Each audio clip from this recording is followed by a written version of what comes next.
The Little Prince. It was then that the fox appeared.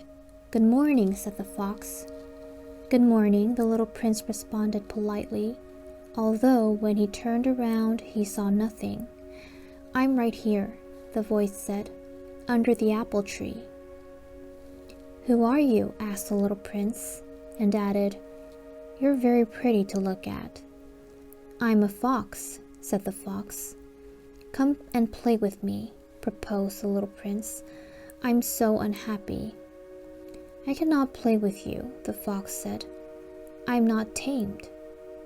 "Ah, please excuse me," said the little prince. But after some thought, he added, "What does that mean, tame?" "You do not live here," said the fox. "What is it that you are looking for?" "I'm looking for men," said the little prince. "What does that mean, tame?" "Men," said the fox. "They have guns, and they hunt. It is very disturbing. They also raise chickens. These are their only interests. Are you looking for chickens?" "No," said the little prince. "I am looking for friends. What does that mean, tame?" "It is an act too often neglected," said the fox. "It means to establish ties." "To establish ties." "Just that," said the fox. "To me, you are still nothing more than a little boy who is just like 100,000 other little boys, and I have no need of you, and you, on your part, have no need of me. To you, I'm nothing more than a fox like 100,000 other foxes, but if you tame me, then we shall need each other. To me, you will be unique in all the world. To you, I shall be unique in all the world." "I'm beginning to understand," said the little prince. "There is a flower. I think that she has tamed me." "It is possible," said the fox. "On the earth one sees all sorts of things." "Oh, but this is not on the earth," said the little prince. The fox seemed perplexed and very curious. "On another planet?" "Yes." "Are there hunters on this planet?" "No." "Ah, that is interesting. Are there chickens?" "No." "Nothing is perfect," sighed the fox. But he came back to his idea. "My life is very monotonous," the fox said. "I hunt chickens. Men hunt me. All the chickens are just alike, and all the men are just alike. And in consequence, I'm a little bored. But if you tame me, it will be as if the sun came to shine on my life. I shall know the sound of a step that will be different from all the others. Other steps send me hurrying back underneath the ground. Yours will call me like music out of my burrow. And then look, you see the grain fields down yonder? I do not eat bread. Wheat is no use to me. The wheat fields have nothing to say to me. And that is sad. But you have hair that is the color of gold. Think how wonderful that will be when you have tamed me. The grain, which is also golden, will bring me back the thought of you, and I shall love to listen to the wind in the wheat." The fox gazed at the little prince for a long time. "Please, tame me," he said. "I want to very much," the little prince replied, "but I have not much time.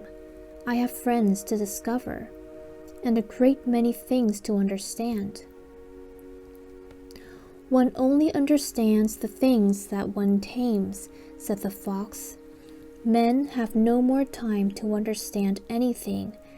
They buy things already made at the shops, but there is no shop anywhere where one can buy friendship, and so men have no friends anymore. If you want a friend, tame me." "What must I do to tame you?" asked the little prince. "You must be very patient," replied the fox. "First, you will sit down at a little distance from me, like that, in the grass. I shall look at you out of the corner of my eye, and you will say nothing. Words are the source of misunderstandings, but you will sit a little closer to me every day." The next day, the little prince came back. "It would have been better to come back at the same hour," said the fox. "If, for example, you come at 4 o'clock in the afternoon, then at 3 o'clock I shall begin to be happy. I shall feel happier and happier as the hour advances. At 4 o'clock I shall already be worrying and jumping about. I shall show you how happy I am. But if you come at just any time, I shall never know at what hour my heart is to be ready to greet you. One must observe the proper rites." "What is a rite?" asked the little prince. "Those also are actions too often neglected," said the fox. "They are what make one day different from other days, one hour from other hours. There is a rite, for example, among my hunters. Every Thursday they dance with the village girls. So Thursday is a wonderful day for me. I can take a walk as far as the vineyards.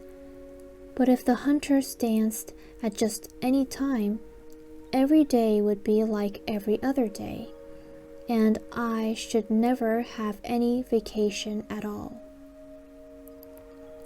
So the little prince tamed the fox, and when the hour of his departure drew near, "Ah," said the fox, "I shall cry." "It is your own fault," said the little prince. "I never wished you any sort of harm, but you wanted me to tame you." "Yes, that is so," said the fox. "But now you are going to cry," said the little prince. "Yes, that is so," said the fox. "Then it has done you no good at all." "It has done me good," said the fox, "because of the color of the wheat fields." And then he added, "Go and look again at the roses. You will understand now that yours is unique in all the world. Then come back to say goodbye to me, and I will make you a present of a secret." The little prince went away to look again at the roses. "You are not at all like my roses," he said. "As yet you are nothing. No one has tamed you, and you have tamed no one. You are like my fox when I first knew him. He was only a fox like 100,000 other foxes, but I have made him my friend, and now he is unique in all the world." And the roses were very much embarrassed. "You are beautiful, but you are empty," he went on. "One could not die for you. To be sure, an ordinary passerby would think that my rose looked just like you, the rose that belongs to me. But in herself alone, she is more important than all the hundreds of you other roses, because it is she that I have watered, because it is she that I have put under the glass globe, because it is she that I have sheltered behind the screen, because it is for her that I have killed the caterpillars, except the 2 or 3 that we saved to become butterflies, because it is she that I have listened to when she grumbled or boasted or even sometimes when she said nothing, because she is my rose. And he went back to meet the fox. Goodbye, he said. Goodbye, said the fox. And now here is my secret, a very simple secret. It is only with the heart that one can see rightly. What is essential is invisible to the eye. What is essential is invisible to the eye, the little prince repeated, so that he would be sure to remember. It is the time you have wasted for your rose that makes your rose so important. It is the time I have wasted for my rose, said the little prince, so that he would be sure to remember. Men have forgotten this truth, said the fox, but you must not forget it. You become responsible forever for what you have tamed. You are responsible for your rose. I am responsible for my rose, the little prince repeated, so that he would be sure to remember.